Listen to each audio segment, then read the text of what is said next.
So, guys, I'm really excited to be talking to Hector Miray about specifically about nerd slash Greek culture. It is something that is becoming more and more a part of our culture, and it's seeping into our ministries, student ministries, even the way we do curriculum, the way we do teachings. We tie that a lot of that type of culture in. I think what kind of push that a little bit, in my opinion, is probably this whole entire Marvel universe has kind of pushed geek and nerd culture more into popularity, and especially with students. So I'm really excited to be talking to Hector today, just a little bit about geek culture, nerd culture, and how that relates to youth ministry. So Hector, how about you introduce yourself, kind of your journey in ministry and where you are today? So I started working with ministry around 16, uh, volunteering with a children's Bible camp ministry called CBM. They were doing day camps in my area, and I got involved in that, got discipled by one of the missionaries involved, and uh, really felt a calling to that in my life. And so I felt called to ministry like 17, 18. I knew I was going into full-time ministry eventually. Even did my high school, what is it? You call it the job shadowing. I did my job shadowing on a support-based missionary, and they failed me because they said that's not a job. Um, so I got like a straight F on my high school job shadowing because they says ministry is not real. Proved you wrong. Yeah. Um, but I did that. I went into Bible college right after that, and I actually stopped going to Bible college really quickly because the ministry that I was eventually going into here in Fairmont, North Carolina, needed all hands on deck, and so I went like a year and a half to Bible college, then went full time into ministry. Helped develop and run Camp Grace for a number of years, 9 or 10 years, which is a Bible camp in Fairmont, North Carolina. And I was in charge of their teen ministry and taught like Bible classes in the public schools forever, from like 99 to 2009. And then I overlapped there a little bit, and I ran a college and youth ministry at at a church right across from UNC Pembroke in our area. And I ran college and youth ministry and was the associate pastor for about 11 years um, in that process, and got a real passion for college and youth ministry. And then I got old, and I got tired of being the old guy in college ministry, and the 2 a.m. late nights, and uh, kids on my floor, and college students living in my house. Was just like, I'm done. And after that point, I helped plant a church with Vertical Church at the same college campus I had been doing ministry with before, and now I am the pastor of Vertical Church here in Lumberton, and been there for going on about 2.5 years as the pastor of the church here in Lumberton. So that's kind of my awkward ministry journey to get to this place. I think it's great. In fact, one thing that I always preach is that some of the best pastors, either lead pastors or even location pastors and multi-site, the best pastors, to me, start out in youth ministry. Well, to me, but maybe I'm a little impartial, a little bit. It definitely helps because you learn to actually be with people as they're growing and becoming who they are. Because one of the hard parts about being an adult pastor, being over an adult congregation, is these people are set in their ways to think this is who I am and nothing needs to change. Where in student ministry, you know full well these people are changing, they're going to be growing, and they know that who they are when you start with them is probably not who they're going to end up as. At least there's a malleability to working with student ministry in that capacity, because they're not done. And it's why church work can be so hard, is because people are so set that they're done. The old dog, new tricks situation. But yeah, man, that's I absolutely agree with that. In fact, probably when I talked to Justin Herman, that's one of our first few episodes here on the podcast. When I talked to him specifically about junior high ministry, one thing we both kind of agreed on, and we're talking about how the most important years for malleability, for his molding, it really is the junior high years, because that's when they set some of their belief systems in place early on. And when they get to high school, it's like that cement, it starts to harden, and it gets a little bit hard in high school. And after high school, it can almost completely hardens. So the older you get, it's harder you're not as malleable, not as moldable. Yeah. And your beliefs and your belief systems really start in student ministry. Absolutely. So I absolutely agree with that. So can you define, for those of us out that might be listening, they think they may not be into nerd or Greek culture, but the reality is most people are, where they don't realize it, is how do you define nerd / Greek culture? Geek or Greek? Oh, sorry. Those of you listening, sorry, my little mispronunciation, my little southern drawl's coming out. Geek. There we go. Geek culture. Because Greek culture is a whole other. Hey, that's what happens when you don't have enough coffee. When you don't have enough coffee in the morning and doing an interview, words just kind of splurt out. I actually had a similar situation happen at a Comic-Con in Florence, South Carolina. A dude that ran a pagan temple saw the banner on my booth that said "Finding God in Geek Culture," and thought it said "Finding God in Greek Culture." And he's like, "Thank goodness you're here. Not enough people recognize the importance of the Greek and Norse gods." I'm like, bro, you might want to reread that sentence. He's like, "Oh," and he stormed off. But no, it's so okay. Here's my definitions of nerd and geek culture. First of all, they're not the same. They are two distinct bubbles. Nerd culture is the pursuit of details, understanding, and information. Nerds and geeks can both be nerds and geeks. You can be both, but they're not necessarily the same.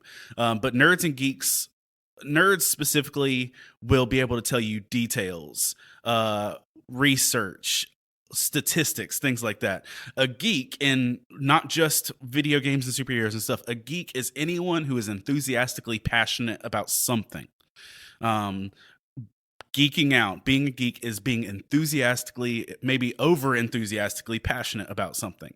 So Southerners are NASCAR geeks.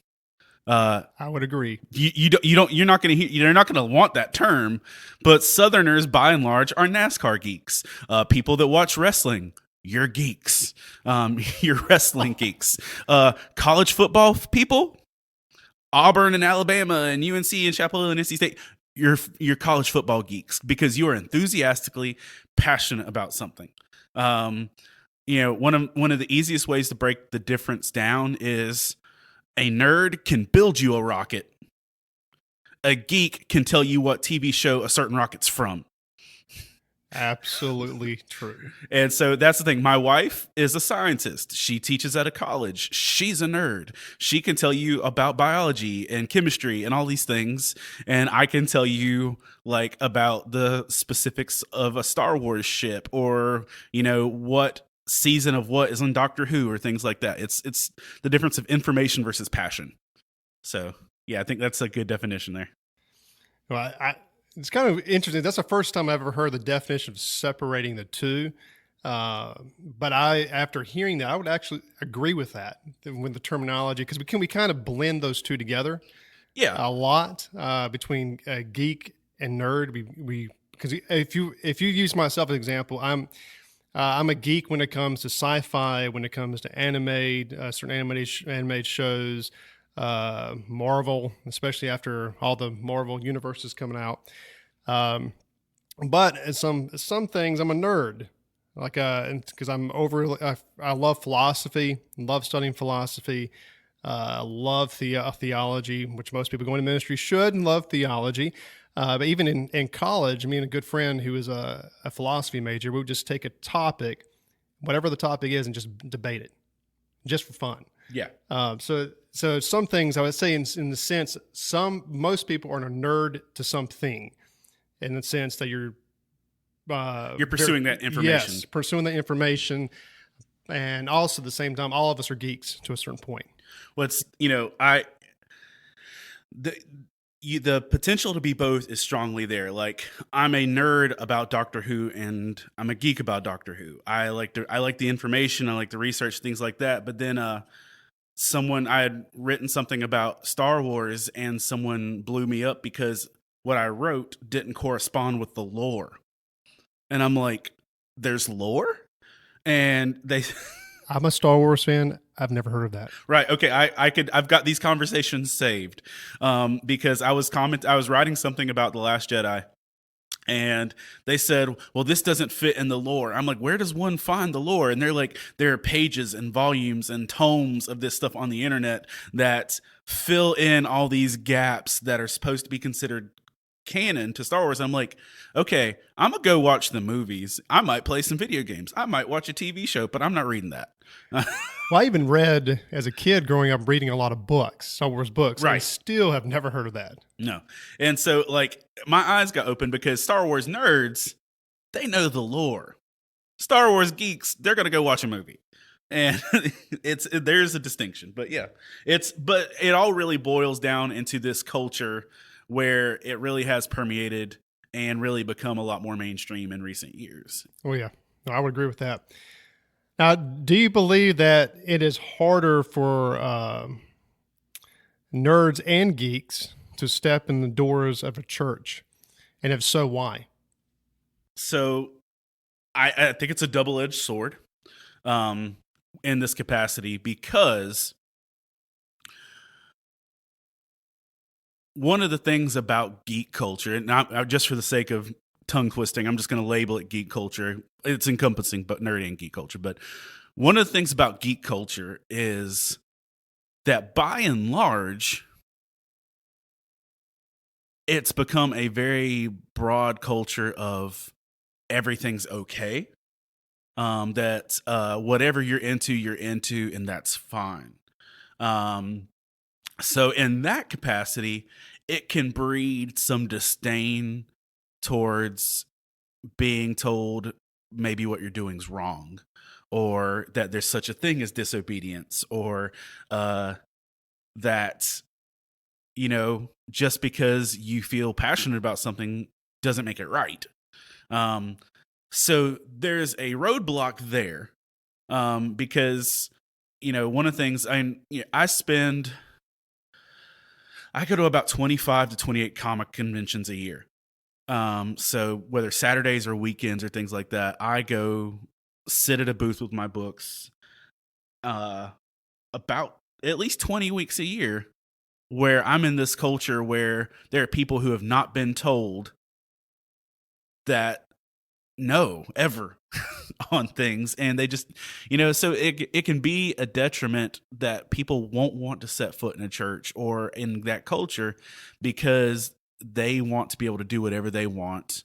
But here's the deal. I don't think that's any different than mankind since creation.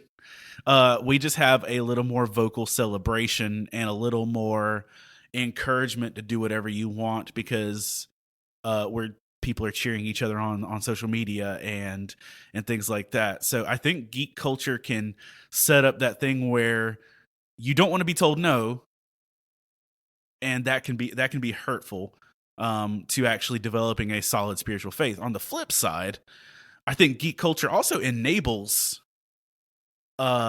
faith-based interactions. I think geek culture is a wide open door to ministry and to church and to Jesus and the Bible. I think it's a wide open door because, bottom line, if you can be that passionate about something that you can allow it to change your life when it's just fiction and entertainment, imagine what that can actually do when it's, the Spirit of God moving in you. And if you can get that hype about something else, you can actually get that hype about it. And then realistically, a lot of geeks invest their heart and their time and their life into things that seem fantastical to begin with.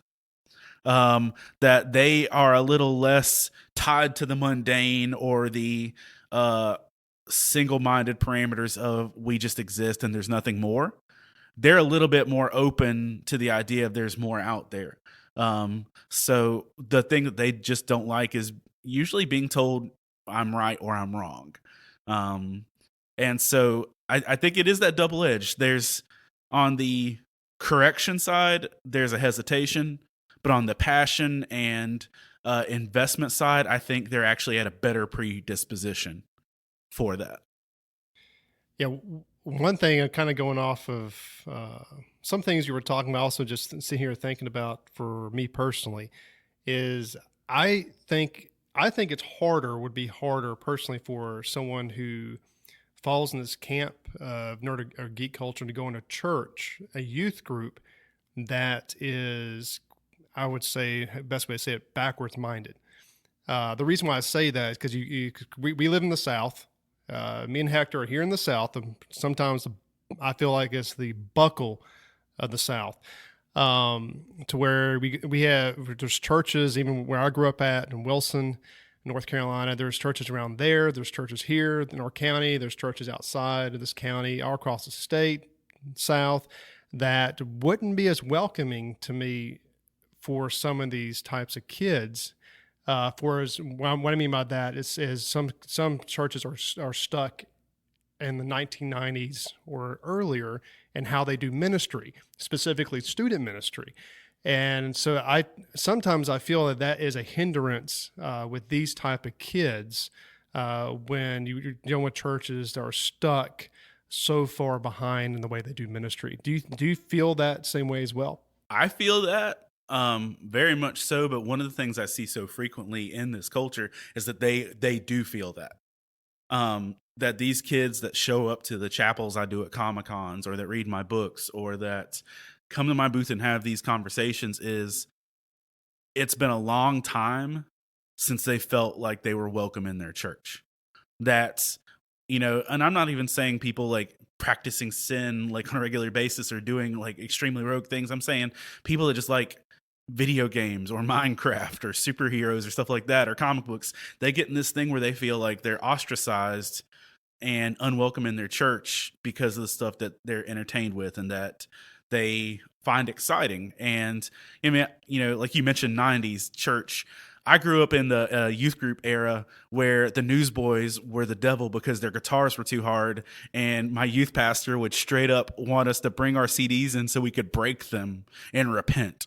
And oh yeah, I remember some of that. It wasn't that bad for me, but I can remember friends that were in churches saying similar things. Dude, I'm not kidding. Like, I just remember being in youth group and my youth pastor saying Jars of Clay's self-titled album is the only appropriate level of rock out there, and like with Flood and Love Song for Savior. And here's the deal, I love that album, but like when you're telling me like Newsboys Take Me to Your Leader is the devil and Jars of Clay's Flood is okay, I'm like, where are we at? And that's the thing. That was just people being passionate about things slightly out of the norm, even within church culture.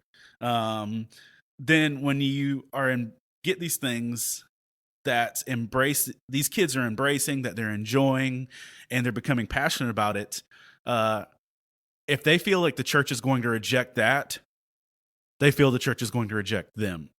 And that's one of the hardest things with it. And one of the things I try and encourage them with, and when kind of like a mission statement for what I do, I mentioned my ministry journey, but like that's, doing ministry to the geek culture is kind of like my ministry side hustle. It's something I feel passionate about that my church supports me doing. But, I honestly feel like I do some of my most important stuff there. But these kids are, told that the stuff that they're passionate about, whether it is right or wrong, or whether Iron Man's the devil or whatever you want to say with it, if these kids are passionate about it, it's really hard to dissect their hearts from their passions. And when they feel their passions are condemned, they feel condemned. And one of the things I've really tried to encourage that culture in every opportunity I have is that use your passions to draw closer to the Lord. And if you've got kids that are passionate about things, use those to help them draw closer to the Lord. Just with Colossians 3:23 of whatever you do, do it with your whole heart for God, not for man.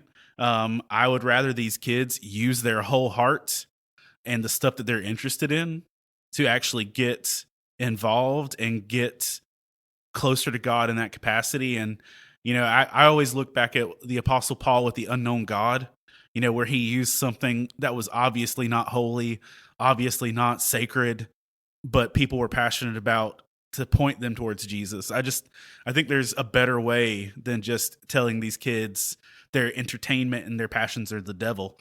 I think this stuff is prime ground to actually be able to plant seeds and water seeds and nurture seeds rather than like backhoe their whole life. No, man, I absolutely agree. And I grew up in a good church. The church I grew up at was growing. It was being forward minded. There were some legalistic tendencies that were from when the church first started, and most churches in the '60s were legalistic. Okay, just the reality of it in the South, a lot of churches were. And so our church was growing out of that as a kid, and our church is growing. I think right now they average about 1,200 on a given Sunday, so it's continuing to grow, and God's been blessing it. Because even my home church was very forward minded, but at the same time there was always a hint of legalism that was kind of in there. Because I remember even watching, because I love Harry Potter. I'm a Harry Potter fan. Started watching, reading the books when I was a kid. Very much a fan. Thing. Actually, I'm actually going back through the books. So those of you listening, don't make fun of me. I'm actually going back through the books and reliving my childhood a little bit. So I can remember people approaching me reading these books, and it wasn't the majority. It was very much a minority in my church saying, those are of the devil. Can't read those books. Are of the devil. They talk about magic. And then I turned around and said, well, Narnia books have magic in them. Lord of the Rings has got magic in them. Anyway, so that was me being smart as a teenager. But so I do feel like there's still some that left in some churches, and you're right. It's once you have that kind of expectation of this is wrong, or flat out saying this is wrong, or this is of the devil, whatever, it automatically pushes those type of kids away automatically if you have that mentality. Well, did you see the news story like yesterday about Harry Potter? No, I did not. There's a brand spanking new news story where, and there's I want to say it's either a Bible college or a Catholic college in Tennessee that has banned all Harry Potter books. This is yesterday. That has banned all Harry Potter books because they are of the devil, and they consulted several exorcists before banning these. Now, here's the thing. If they're following their convictions, shiny, more power to you. But you just jumped back 20 years in that capacity. But I worked at Walden Books when Harry Potter was coming out. That's my timeline. Like when the books were first, I think I started working there when Chamber of Secrets dropped. So forever ago, I was a bookseller, and we were required to read the best-selling book of the time so that you could sell it. And but people knew I was going into ministry. So they'd come in there, they like, oh, thank God you're here. Can you get rid of these devil books? And they like literally try to low key pull me into the Bible section to see if I'd hide the Harry Potter books or if I could burn them or whatever else. And just yesterday, there's a young lady named Jamie that lives in the Philippines. She works at a news station in the Philippines, and she and I were talking because she's reading something about my books. She's like, I noticed you don't have a lot of Harry Potter. Do you think he's the devil?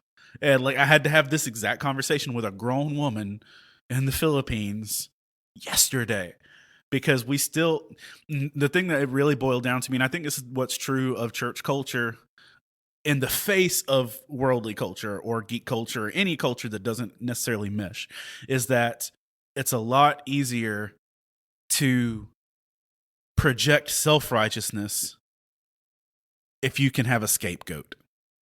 You don't actually have to be righteous. You don't actually have to be outdoing the commands of God. You don't actually have to be doing what Jesus calls the church to do. You just got to find something to point at and say, that's worse. Or that's bad. And as long as you can tear someone else down, you're building yourself up. And, I think that's what we've done. And it's not just Harry Potter, dude. It's like whatever kids find more popular than God becomes the scapegoat. Before Harry Potter, it was Pokemon. Oh yeah, I remember that as a kid. And, and I don't, I wasn't really aware of that in the 80s. I wasn't there yet. I was too little. But, you go back to the Beatles. Like, whatever's popular, whatever's taking more attention away, has to be the devil. When in reality, it's just we need to understand that people are going to actually have to meet God to love God. They're going to have to actually meet Jesus to love Jesus. And that if we're not providing a clear, loving representation of that that's still grounded in the truth of the gospel, they're not going to. And when you can easily, it's a lot easier for a kid these days to meet Iron Man or to meet Harry Potter or to meet Rey and Kylo Ren. It's a lot easier to meet these people because they're in our faces and they're easily accessible. So, it makes a big difference with that. But, we don't ever make Jesus look better by condemning, what other people are interested in. No, absolutely. Next question I want to ask you is what, and we kind of answered this a little bit throughout our conversation, but what are some ways that we can reach and minister to students that are into these culture, nerd and geek culture? How can we? What are some strategies we can do to reach these kids? Okay, here's a few things, and this is groundbreaking on my end too. I've not done this yet. I've been a part of it, but I haven't done it. But I've seen churches straight up hosting Comic-Cons.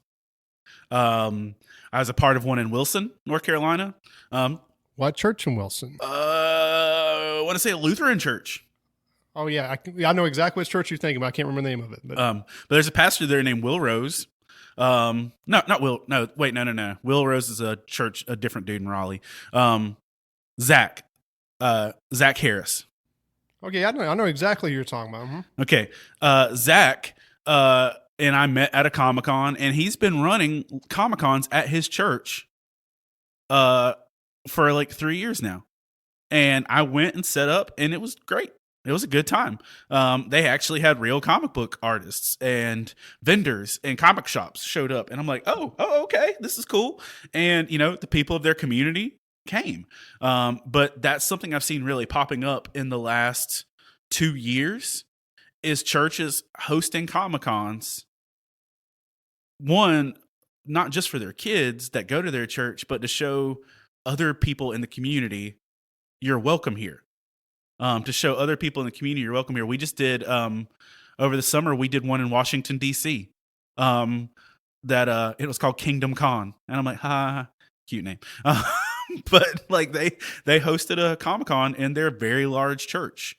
I want to say September 21st. There's a Comic-Con in California called Alpha Omega Con, where these churches are hosting comic book conventions. That's a great way to connect with the kids that are in your churches, to connect with artists and creatives in your community, and even with local businesses. That gives you a way to partner with comic book shops, GameStops, and other places that actually involved in the students you're trying to minister to. So I think that's a wide open thing. Other things can be as simple as hosting a movie night. Find a movie that you can get down with, that you can find some spiritual themes in, and share it. Spider-Man Into the Spider-Verse. Clean movie, no profanity. And it's an awesome movie. But Spider-Man Into the Spider-Verse, you do a free movie night with your kids, with your youth, with whoever, and actually have a discussion before or after the movie, or send them home with a devotional for their parents to talk with them about. Do something with that. I get that not every movie is going to meet your church's standards, and obviously the only thing that meets the Bible standard is the Bible. So what do you want? But Spider-Man Into the Spider-Verse is literally one of the cleanest mainstream projects in forever.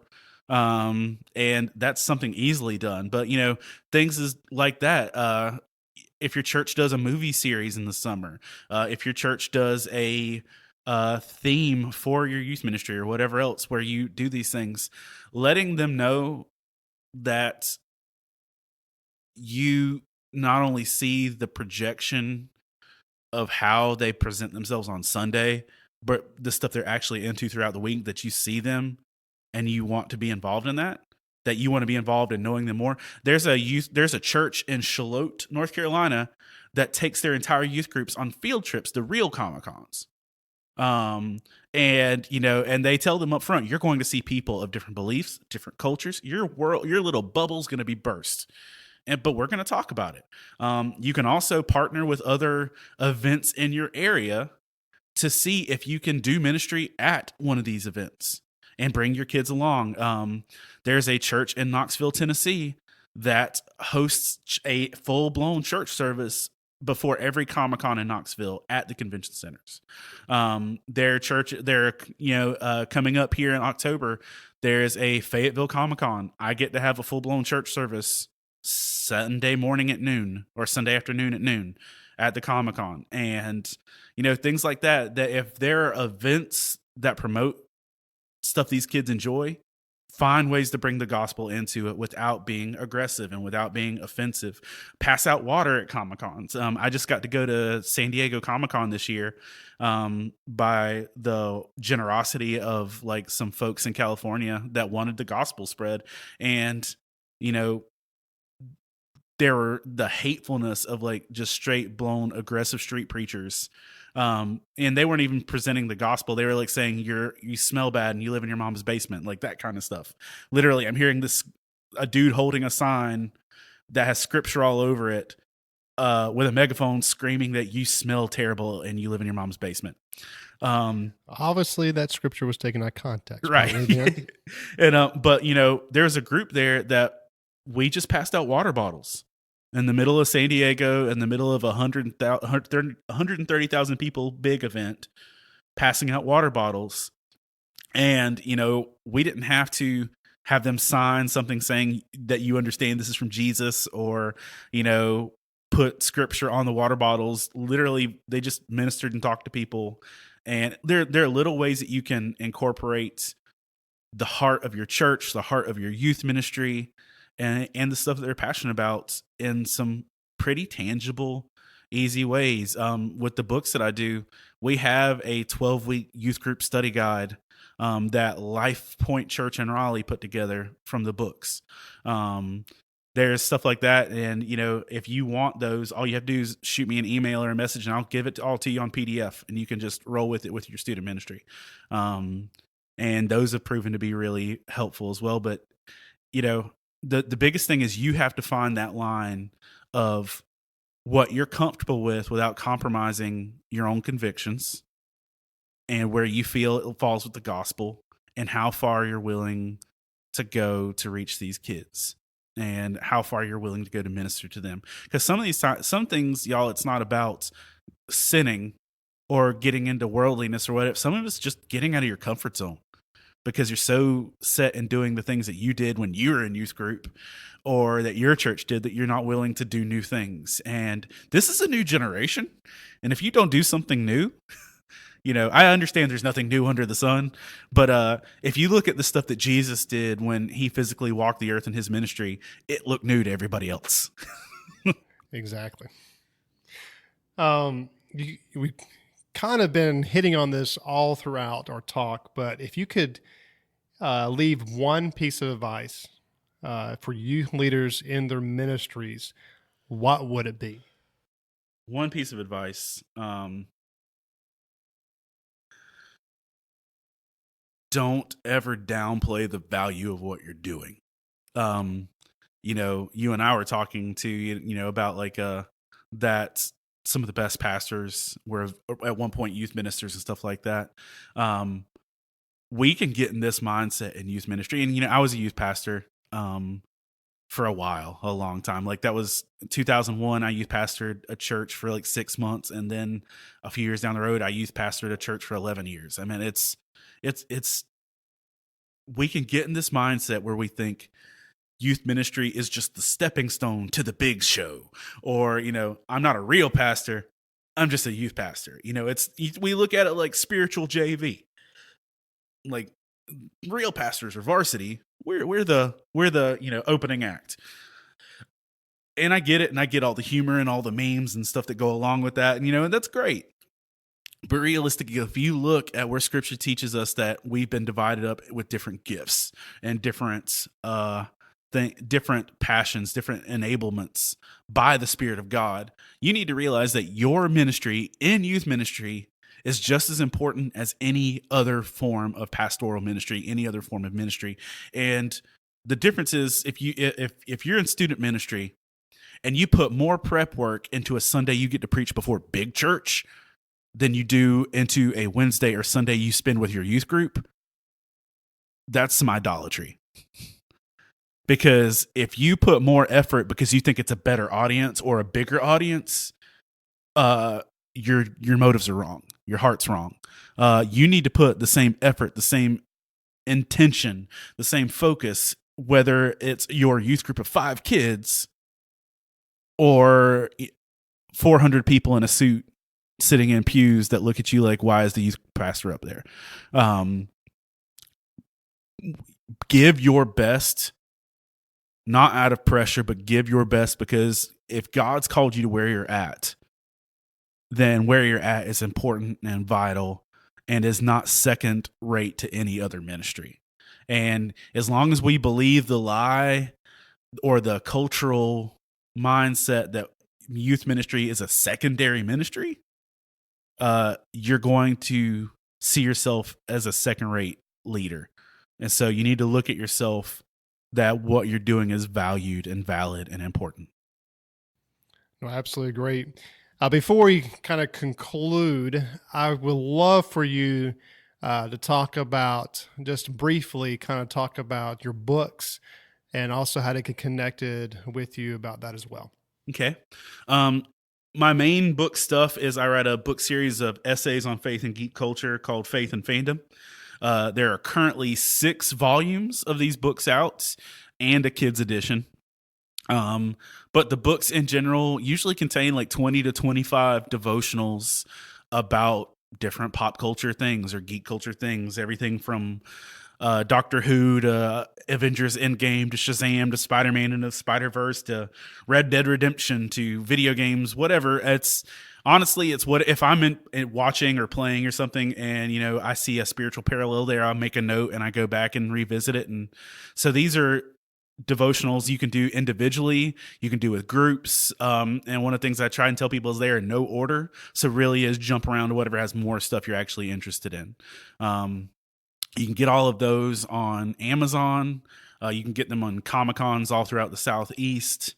You can find me personally there's a Faith and Fandom Facebook page, and it's just really simple. Just type Faith and Fandom. You'll find it.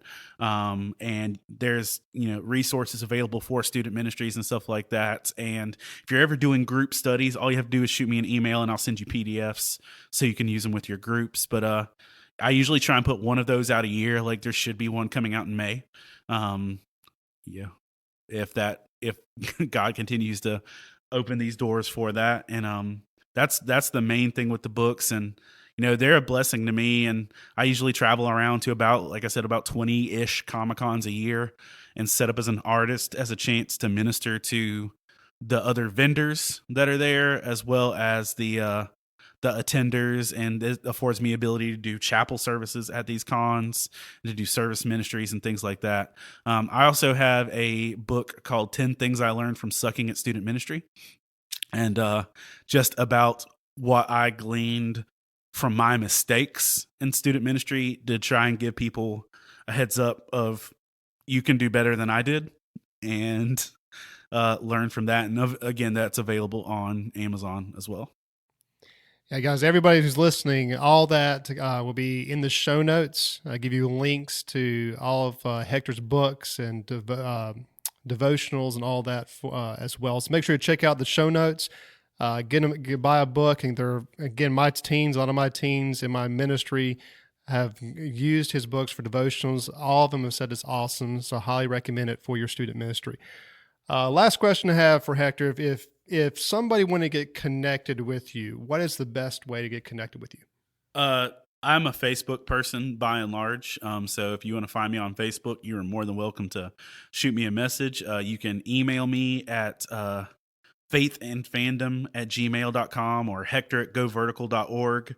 There are easy access with that. But I'm always open to talk, to discuss ministry ideas, to share my wisdom or ignorance in any capacity, and be glad to be able to do that with you.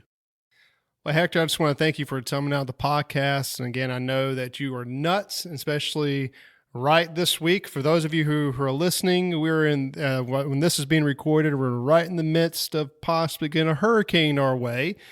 So a lot of us in our communities, for us pastors and whatnot, are really busy right now. So I just want to thank you for coming on the podcast. PTSD, yeah. Yes, a lot of PTSD. Well, I want to thank you for coming out of the podcast today. Well, thanks so much for having me, man.